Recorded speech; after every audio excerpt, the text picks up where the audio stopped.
To wrap up this segment, we're going to talk now about Disney CFO, the Chief Financial Officer, came out recently, a few days ago, and talked about the priorities for Disney parks and resorts. And I wanted to discuss that with you, Dre. What are your thoughts on this subject?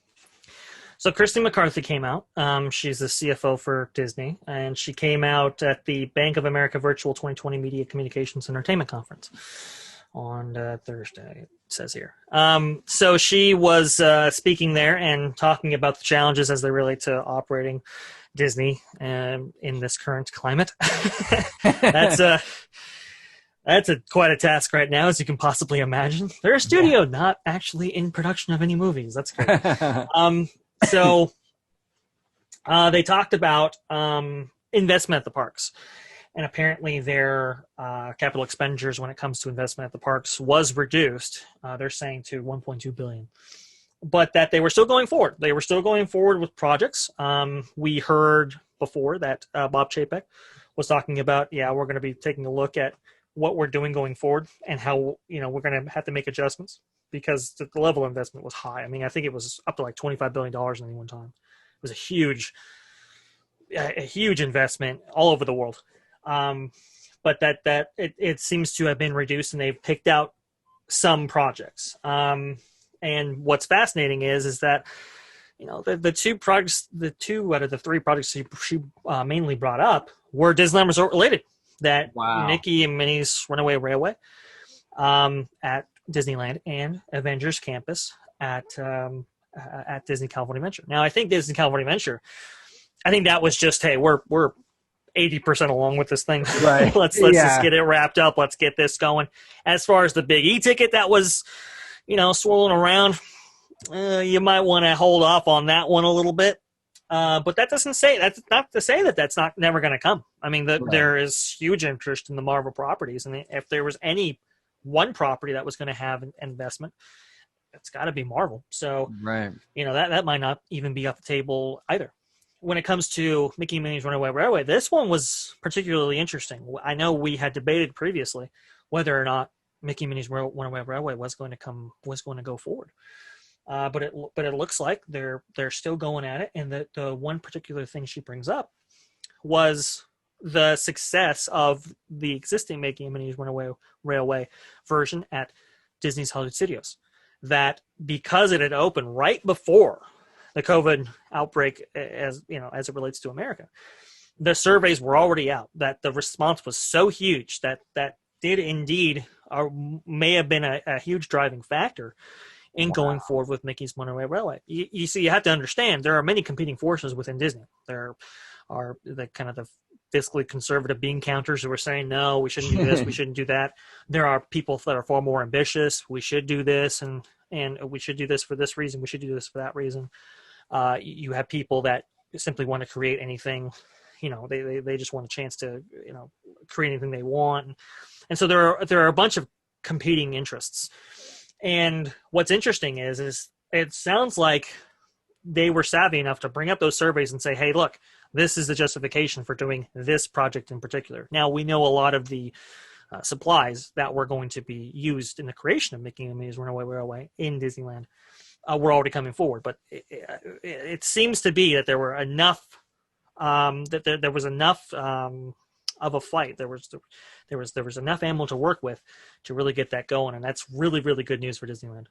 It is, and it makes me wonder. I've been saying for a while, I think the Disneyland Resort is much more recession-proof, much more COVID shutdown-proof than Florida because it doesn't rely as much on tourism. There's a lot of annual pass holders, there's a lot of locals where you can kind of just almost on a whim, just pack up the car and go to Disneyland, right? Where Florida is much more of an extensive process. You got to book a hotel. You got to a lot of times book a flight or what have you. And when I saw this priority list, I'm kind of thinking I wonder if that's indicative of Disney sort of kind of admitting, so to speak, that Disneyland is more set up for growth in the post-COVID world, at least in the next couple of years, because of that. They seem to be putting a priority in Disneyland Resort. Absolutely, they are. Absolutely, they are. That is 100%. Anybody who was looking at the situation, they definitely use that as an argument for we should be investing here, because it is so much better poised than almost any resort in the world to really grow. I mean, look at the response that we're seeing over there at Knott's Berry Farm with their Taste of Knott's. It is hugely successful, extremely popular. They sell out almost every single day, and the demand is there. Look at Downtown Disney. There are lines out the gate for that thing every single day, every single night. So the demand in the Southern California market is there. The old tried and true kind of Stanford Research Institute line of thinking when it comes to the Disneyland Resort, that is as applicable as it was back then as it is today. There is a locally driven population that is extremely excited about getting back into the theme parks, and it is undeniable. Yeah. Now, in terms of Florida, now correct me if I'm wrong. The only thing that I noticed on Florida that she listed, that McCarthy listed as a priority, was the Star Wars hotel, right? Yes, that was the Star Wars. That was a real big surprising.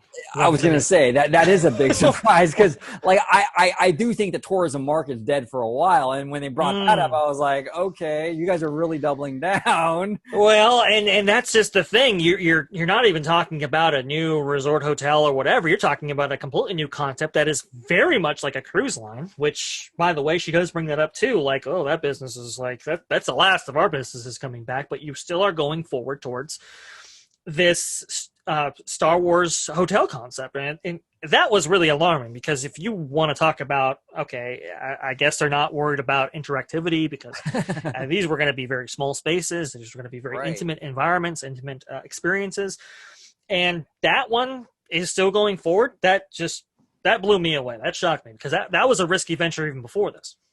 That one really, really surprised me. Yeah, because you mentioned it is kind of like you said, a very intimate experience, almost a claustrophobic experience, because you're not even seeing outside world. You're very much enclosed in your room.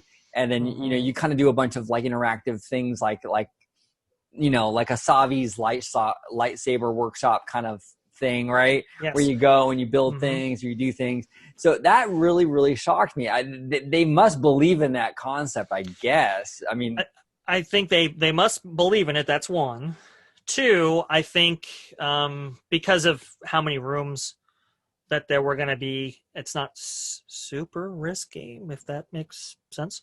And also too, well, yeah, it's poised to make a lot of money when it comes to the amount of what a rate is over there. But besides all that, I believe another thing was it was Bob Chapek's is one of his pet projects. That was one he was really excited about, and one that he wanted to bring over all over the world. Wow, interesting. Very interesting. That'll be very. I'm very curious about that. Now, have you heard any news on the new tower at Disneyland Hotel? Yeah. So. Blog Mickey reported that the posted permits that were outside of the fences were gone. Now, sometimes it's a matter of, well, those are permit applications, and once they're approved, they get taken down.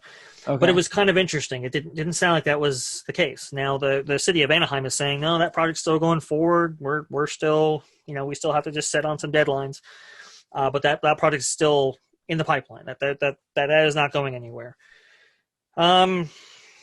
It would seem, and there are some barriers to entry when it comes to a new hotel facility, but this was an expansion of an existing one, so you don't necessarily have those barriers to overcome. It seems they're going forward, but it's very interesting. Now the one that got knocked off for sure is the lakeside property at Walt Disney World. That one's out.